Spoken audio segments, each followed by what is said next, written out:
எல்லோருக்கும் வணக்கம். எனது உள்ளம் என்ற பள்ளத்திலே பதுங்கி கிடக்கின்ற பாடல்கள், கருத்துக்கள், சிரிப்புக்கள் இவைகளை நான் அனுப்பி கொண்டிருக்கின்றேன். தயவுசெய்து ஆதரவு கொடுங்கள். தம்பி, நீ எங்கேப்பா இருக்க? நான் ரொம்ப தூரத்தில் இருக்கேண்ணே.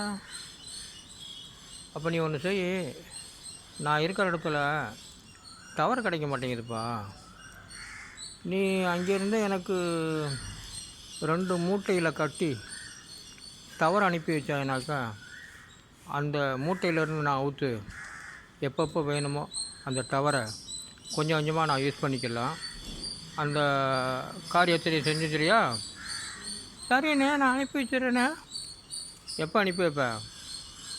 நான் நாளையிலேருந்து அனுப்பிடுறேண்ணே. ஆமாம், 2 மூட்டை அனுப்பி வச்சா போதும். இங்கே டவர் கிடைக்க கஷ்டமாக இருக்குது. சில இடங்களில் கிடைக்கிது, சில இடங்களில் கிடைக்க மாட்டேங்குதுப்பா. அதுக்கு தான் சொல்கிறேன், மறந்துடாத. ஆனால் 2 மூட்டை இப்போ அனுப்பி வை, அதை பற்றி மற்றதை அப்புறம் யோசிப்போம். ஓகேப்பா? சரிண்ணே, பாப்பாண்ணே, ரொம்ப நன்றிண்ணே. மீண்டும் சந்திப்போம்.